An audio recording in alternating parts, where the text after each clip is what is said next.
Quando o indivíduo está conectado com sua essência, ele transforma suas relações em fonte de vida, criação e alegria. A frase, que é da minha entrevistada de hoje, mostra a preocupação dela com o bem-estar das pessoas. Seu lema: fazer com que o ambiente de trabalho deixe de ser um lugar de estresse, medo e passe a se tornar um local de inspiração e evolução. Como fazer isso? Ela foi aprender em Harvard, nos Estados Unidos, e vai ensinar. Então fique ligado, está no ar o Educação.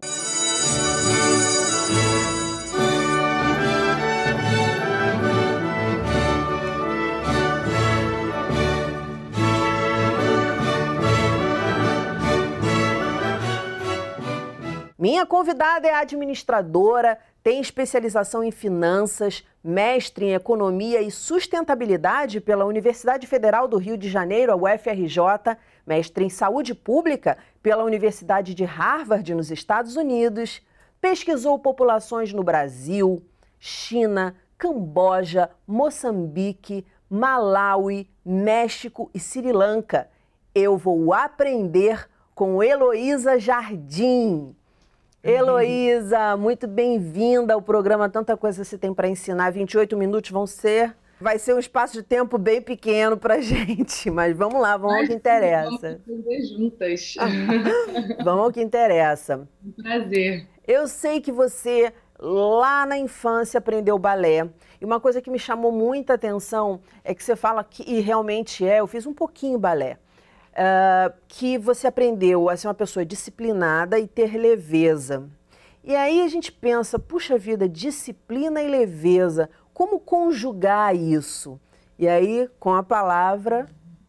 Obrigada, Daniela. Eu acho que assim, isso realmente é parte da minha essência e vem desse treino do balé, porque se você para pensar o balé para fazer aquelas poses tão belas, precisa de muito treino e disciplina para a gente conseguir ter aquela postura. Só que, ao mesmo tempo, se você não tem uma certa leveza, fica rígida a posição, né? O sorriso da bailarina é necessário para poder passar a leveza. Então, eu aprendi desde pequena a treinar, a ter a disciplina do treino e prática em tudo que eu faço, em tudo que eu me dedico, mas também ter esse jogo de cintura, essa leveza de entender com esse sorriso no rosto, de entender que nem tudo é como a gente imaginou e poder continuar seguindo com os nossos planos, com os nossos sonhos.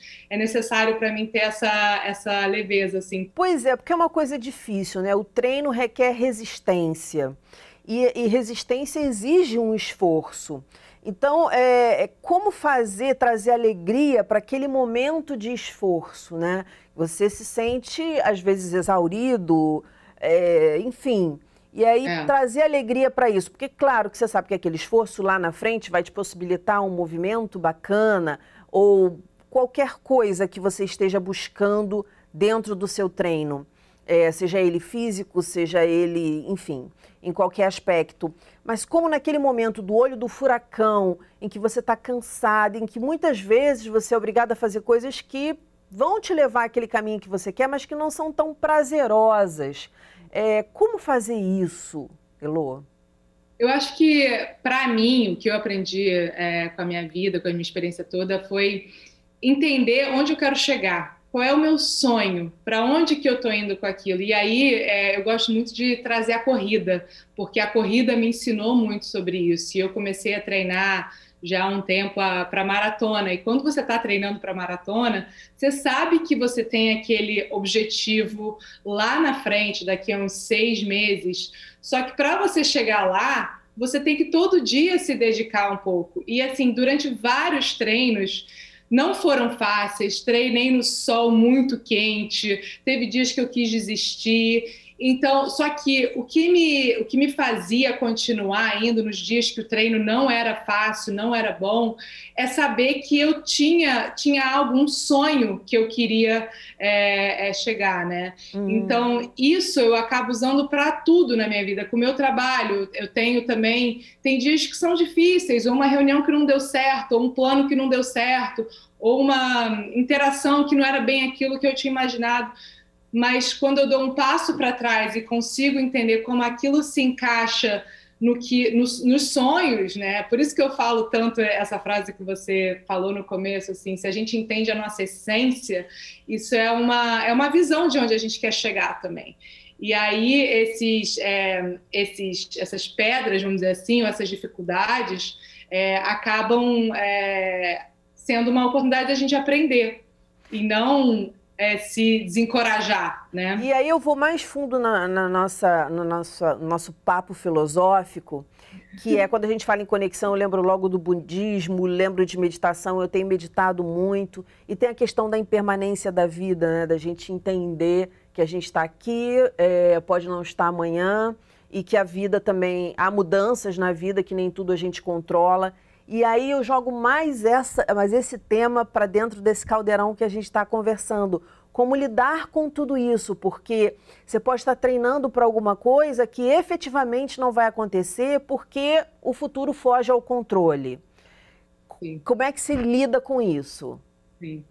Isso me aconteceu ano passado com a Covid, inclusive com a corrida. Eu estava treinando para outra maratona de Berlim no ano passado, e aí foi cancelada, e eu também ia fazer a de Chicago, a maratona de Chicago. E aí, no dia que eu fiz o treino de 20 quilômetros, que já é um treino mais extensivo, mais difícil, eu recebi a notícia que não ia acontecer a maratona. E eu tive que lidar com aquilo. Nossa, eu fiz todo esse treino, já estava 3 meses treinando e não vai acontecer. E o que eu penso nessa hora é que realmente não foi em vão esse treino, porque eu não joguei fora a cada dia aquilo que eu fiz, os treinos que eu fiz, curtos ou longos, ou que eu me senti bem e que eu me senti mal, eles me ensinaram alguma coisa. Se era um treino que eu senti falta de ar ou foi mais difícil, eu comecei a me perguntar, será que eu estava indo além dos meus limites aqui? Será que eu tenho que diminuir? Então, é essa conexão, é aí que eu falo, assim, a conexão de você entender o momento que você está, por mais que pareça que não é para acontecer, que, enfim, foi ou que pode não acontecer, né? Você entende que o que você viveu vai servir para alguma coisa, mesmo que não seja aquele fim, né? Então, eu fico muito presente nos meus desafios, porque eu tenho vários também, como, por exemplo, morar em Boston durante a pandemia, longe da minha família, é uma dificuldade também. Nossa. Mas eu entender o porquê que eu estou aqui em Boston, qual é o significado do meu trabalho, me faz entender que tem algo maior dentro do que eu estou fazendo, dos desafios que eu tenho. Então, é muito assim, eu falo muito sobre dar esse passo para trás, mesmo quando existe uma frustração, porque existem várias, abraçar essa frustração como um momento de aprender o que aquilo ali está trazendo para a gente. Assim, de conexão, construção, evolução, acho que é tudo isso, né, que você está falando. Exatamente. Eu queria muito que você respondesse a uma pergunta antes da gente entrar no ambiente de trabalho especificamente, porque eu sei que interessa muita gente nesse momento agora, infelizmente. O que você diria para uma pessoa que está desempregada, que não está conseguindo emprego, por exemplo, na sua área e se desloca para uma outra atividade, porque precisa sobreviver? O que você diria para essas pessoas? Primeiro que é muito difícil mesmo. Eu já tive nesse lugar também de não ter um trabalho, e foi quando eu pude perceber que o trabalho traz dignidade para a gente como ser humano. Então, é necessário a gente abraçar a importância do trabalho nas nossas vidas, sim. Só que uma coisa muito interessante, um fenômeno que está acontecendo, apesar desse momento ser muito difícil, o mercado de trabalho está mudando. Pelo fato da pandemia ter acontecido e hoje a gente poder trabalhar remoto, que nosso modelo mental dizer que não era possível e viável, hoje as organizações estão tendo que se adaptar a esse novo modelo e o mercado de trabalho está se tornando mais democrático. Então, se eu não moro nas principais capitais, vamos dizer assim, eu não tinha acesso a esse mercado de trabalho, eu morava em outra cidade mais distante, Hoje eu posso aplicar para essas vagas, nessas capitais grandes, porque as organizações estão abrindo espaço para o trabalho remoto. E aí o que acontece? Quando há essa democratização de mais pessoas podem aplicar para as mesmas vagas, as organizações precisam começar a se responsabilizar por qual é a experiência de trabalho que elas vão prover para os funcionários. Então, assim, eu sei, sim, que nesse momento existe muito desemprego, só que a tendência é que isso comece a virar cada vez mais rápido, porque as empresas estão tendo que se adequar a abrir esse mercado de trabalho e a realmente criar esse ambiente de maior possibilidade para todo mundo. E aí, quando você começa, nesse momento de pausa, vamos dizer assim, de emprego, se você começa a usar isso também como uma oportunidade, por mais difícil que seja, assim, de novo, reconhecendo a dificuldade desse momento, tá?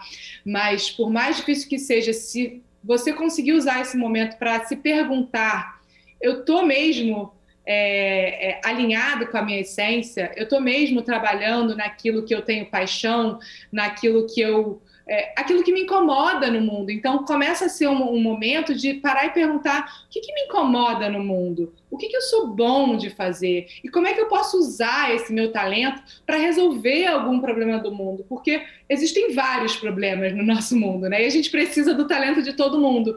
Então, quanto mais alinhamento a gente tem com os nossos talentos e qual o problema que nos incomoda no mundo, isso começa a fluir muito, muito mais. E aí, naturalmente, esse emprego vai surgir. Não surge um emprego como você necessita, só você necessita daquele emprego, mas aquele emprego precisa de você. Então, aquilo começa a ficar, essa relação começa a ficar mais dinâmica, mais democrática, realmente. Que coisa linda você está falando. O talento que você tem e o emprego que precisa de você. Eu sempre falo isso, principalmente para amigos, amigas que estão desempregados. Ah, mas vou pedir emprego. Eu falei, gente, não é pedir emprego. Você não está pedindo, quando a gente pede, pressupõe que alguém vai te dar algo e você não vai dar nada em troca. Não, você tem o teu currículo, você tem o teu talento, você tem toda uma expertise e é uma troca, é o emprego, o dinheiro pelo seu trabalho, não é pedir emprego, né? Enfim, mas muito bonito isso que você está falando. Essa tua preocupação com conexão, com a vida, com o bem-estar das pessoas, isso vem da onde? Na tua infância, nas lições de vida, em alguma coisa que você aprendeu? Por exemplo, eu entrevistei o Cacá Diegues, ele falou que os amigos, ele cita muitos amigos com uma fonte de troca e de lições de vida muito grande. Então, não sei, no seu caso, como é que foi isso? Como é que aconteceu a sua conexão em desejar que outras pessoas estejam conectadas? Olha, eu acho que veio muito através, quando eu entrei no mercado de trabalho, e eu não sabia o que eu queria fazer. Eu achava que eu fui muito pelas matérias que eu era boa na escola e que eu gostava, né? Então, eu comecei no mercado financeiro porque eu amava matemática, eu dava aula para os meus amigos, eu dava aula de estatística. Então, números, você tem que ir para o mercado financeiro. E aí eu comecei a ver que eu não estava feliz com aquilo. Eu falei, como assim? Eu sou muito boa disso, eu adoro isso, mas não é isso que está fazendo meu coração bater mais forte, que nem eu falei, poxa, se o treino, quando é difícil, se eu sei que eu vou fazer uma maratona, você tem resiliência naquele treino difícil. Então, quando eu fui trabalhar com o mercado financeiro, eu vi que aquilo, o longo prazo daquilo, não fazia meu coração bater mais forte, apesar de eu gostar muito da matemática, de números, enfim. Então, aquilo eu comecei a me perguntar muito cedo. Eu devia ter meus 20 e pouquinhos anos, assim, o que eu gosto de fazer? E aí, nessas conversas, eu comecei a ver que muita gente estava infeliz com o trabalho. E eu vi que muitos dos meus amigos de escola, que foram trabalhar também, ou da faculdade, que foram trabalhar no mercado financeiro, eu encontrei um tempo depois que eu até saí, e eles, não só no mercado financeiro, mas em outros trabalhos também, eles pareciam 10 anos mais velhos do que eu. E aquilo bateu em mim muito forte. Eu falei, nossa, cadê a vida nessas pessoas? Uhum. Amigos que eu tinha de escola que tinham tanta vida e de repente estão exaustos, exauridos. E aquilo começou a virar meio que um status quo. As pessoas, o sinônimo de trabalho era você estar exaurido e cansado, enfim. E eu comecei a ficar muito curiosa com aquilo, né? Com o que é o trabalho na vida das pessoas.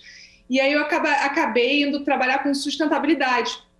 E aí, esse conceito de sustentabilidade, que é do longo prazo, que é da vitalidade, me pegou. Eu falei, cara, é sobre isso, não é sobre só o hoje, mas qual é o caminho que a gente está seguindo enquanto organização, enquanto indivíduo. E aí, com isso, eu fui trabalhar em saúde com organizações, na parte entendendo melhor a saúde das pessoas, e comecei a ver através de dados mesmo. Aí eu volto lá para o começo, a minha paixão por números, né? Eu comecei a usar os números na saúde, e vendo como que as pessoas estavam infelizes com o seu trabalho. E teve um dado que me chocou muito, assim, que eram apenas 15% da população de entrevistados no mundo todo, esse já é o dado mais atualizado, antes era pior ainda, né? Estavam engajados com aquilo que faziam. E aí eu via vários outros dados de quão doentes as pessoas estavam. Nossa, são dados assustadores, né? Imagina, 15% da população mundial? Tudo bem, é uma amostra. Da população mundial da pesquisa, né?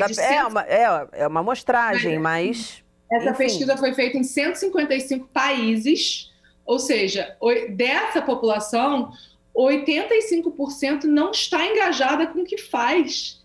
Não, e aí é muito assim, sintomático.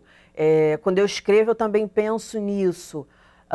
Quanto de gente que eu conheci, e eu era uma delas, fui uma delas durante algum tempo, que, segunda-feira, já começava uma depressãozinha ali no domingo. Domingo eu já ficava, já dava aquele friozinho na barriga, que negócio, e segunda. Aí chegava na sexta, aí eu ficava assim. Segunda não é um dia tão ruim, porque segunda eu tenho que aturar mesmo. Quarta é o meio da semana, então o pior dia para mim era na terça. Porque quinta já tá perto de sexta, sexta já é sexta, tá perto de sábado, sábado tá perto de domingo, às vezes nem sábado, dependendo de onde eu estivesse, nem sábado era um dia tão bacana assim. E eu comecei a me perguntar, eu falei assim, gente, eu vivo para quantos dias na semana? E daí vem os dados, né? Quantos dias no ano eu vivo? Né? Bem, eu tô bem. Então, é assustador e a gente escuta e continua escutando as pessoas falando isso. Não sei o quê. O sextou. Por que existe o sextou? Porque é o dia que tá todo mundo bem, que tá todo mundo feliz, que vai todo mundo fazer alguma coisa gostosa, enfim... eu acho muito importante essa nossa entrevista. O que dizer, como é que você trabalha na sua pesquisa, enfim, no seu trabalho mesmo, no seu ato laboral, com essas pessoas que estão ali, mas não queriam estar ali, ou que estão ali, mas não entenderam ainda o que estão fazendo ali, porque isso também ocorre. Eu acho que eu estou fazendo uma coisa, eu acho que eu estou num local, mas eu não estou vendo uma série de possibilidades que esse local está me proporcionando. Então, assim, como é que você lida com isso? O que você tem a dizer para o pessoal que está escutando a gente a respeito? Eu acho que a primeira coisa, Daniela, é a gente voltar qual é o sentido do trabalho, o que significa trabalho. E se a gente para pensar, trabalho é como se fosse uma extensão de escola, né? E se a gente volta na escola a gente aprendia matérias novas, a gente aprendia sobre a gente, quais as matérias a gente gostava e não gostava. A gente fazia conexão com os nossos amigos de escola. Eu, por exemplo, até hoje, os meus melhores amigos são todos de escola ainda. Enfim, a gente se divertia na escola, na hora do recreio também, ou não só na hora do recreio, eu me divertia na sala de aula também. Mas, enfim, a gente se conectava, então a escola era um lugar de aprendizado, continua sendo para quem ainda está na escola, é um lugar de aprendizado de matérias mesmo, mas sobre si próprio e sobre o outro, e sobre estabelecer conexões sociais, né? Um local de pertencimento. Então, quando você vai para o trabalho, O trabalho, essa extensão da escola, onde você está ali executando qualquer que seja o seu projeto, a sua função, e você está aprendendo daquilo, o que, que você gosta, o que, que você não gosta, qual é o seu talento, qual não é o seu talento, você se conecta com outras pessoas, você tem os colegas, você tem que estabelecer relações, você tem que entender sobre o outro, você tem que entender sobre você. Então, na verdade, o trabalho acaba sendo, se a gente conseguir olhar dessa forma, e é isso que a gente traz na pesquisa, esse ambiente de trabalho, ele é uma plataforma para você se desenvolver e para o seu bem-estar também, é onde você pode se conectar com as pessoas, onde você pode também dizer, olha, essas pessoas eu não gosto tanto, e tá tudo bem, mas esse aprendizado sobre saber isso, saber mais sobre você, para você entender se você está dando sentido para aquele trabalho, porque nem sempre a gente faz tudo que a gente gosta, e não é sobre fazer o que se gosta, mas é aprender sobre você, como é que eu lido com desafios. Porque quando você está no desafio do trabalho, se você tem esse nível de consciência na hora, se você para e pensa e se observa, você começa a ver qual é a sua dificuldade de lidar com desafios, onde você tem que desenvolver, onde você tá bem, você está indo bem, você tem sucesso. Então, é esse nível de consciência. Quais oportunidades você tem para estar fazendo mais o que você gosta, né? De repente, o trabalho, você fez aí uma analogia com escola, é uma grande escola para te direcionar, para te dizer, olha, realmente aqui não dá. Então, eu preciso, em vez de ficar na reclamação, começar a pensar que conexões eu posso fazer a partir daqui para estar num lugar de mais conforto, de mais bem-estar. Eu acho que é disso que você está falando. Exatamente, assim, a gente fala que o trabalho é uma plataforma para o bem-estar, porque todas as condições existentes ali, se você souber usá-las, ela vai te trazer bem-estar. Esses recursos de trabalho podem te trazer bem-estar. É uma questão também a gente muitas vezes acaba se colocando naquele lugar mas a liderança é assim, ou o meu chefe, ou minha equipe. Mas eu sempre gosto de ver com o olhar de que existem oportunidades, nem que seja para a gente se perceber como é que a gente lida num conflito, por exemplo. A gente tem uma oportunidade de autoconhecimento o tempo inteiro no trabalho. Quando a gente está lidando com algum colega que, de repente, a gente não trabalha tão bem, é uma oportunidade de parar e se auto-observar como é que eu lido com isso, como é que eu posso lidar de outra forma. Será que eu estou me comunicando da melhor forma? Será que eu estou permitindo que o outro também, que haja uma cocriação, ou eu estou impondo a minha forma? Então, assim, o trabalho é o tempo inteiro, vamos dizer assim, é uma coleção de momentos em que você pode se auto-perceber e poder daí perceber, eu preciso evoluir nisso, ou não, eu estou feliz com essa minha atuação. Então, e isso é bem-estar. Eu preciso aprender a lidar com isso, né? Se fala muito hoje em dia em pessoas tóxicas e tal, mas como eu lido com isso? Porque isso faz parte da vida, não está só no trabalho. Está no prédio que você mora, está dentro da tua família, em algum momento algum amigo está num momento tóxico, enfim, e aí como eu lido? Acho que tudo o que você está dizendo aqui é isso, é essa questão de evolução. Como eu lido com isso? Isso existe, está fora do meu controle, né? O outro está fora do meu controle, mas como eu me comunico com ele, como eu lido com isso, é importantíssimo. A gente está no finalzinho do programa e eu queria que você destacasse aí para o público os pontos principais que você acha que o povo precisa saber, que as pessoas precisam refletir, que vai levar bem-estar para as pessoas. Olha, eu acho que assim, acho que o principal é o sentido que a gente dá para o nosso trabalho. E eu vi isso, inclusive, a gente fez uma pesquisa durante a Covid com uma população grande, e o que a gente observou é que aquelas pessoas que viam um sentido no seu trabalho, a capacidade de resiliência durante a pandemia foi muito maior daquelas que não viam.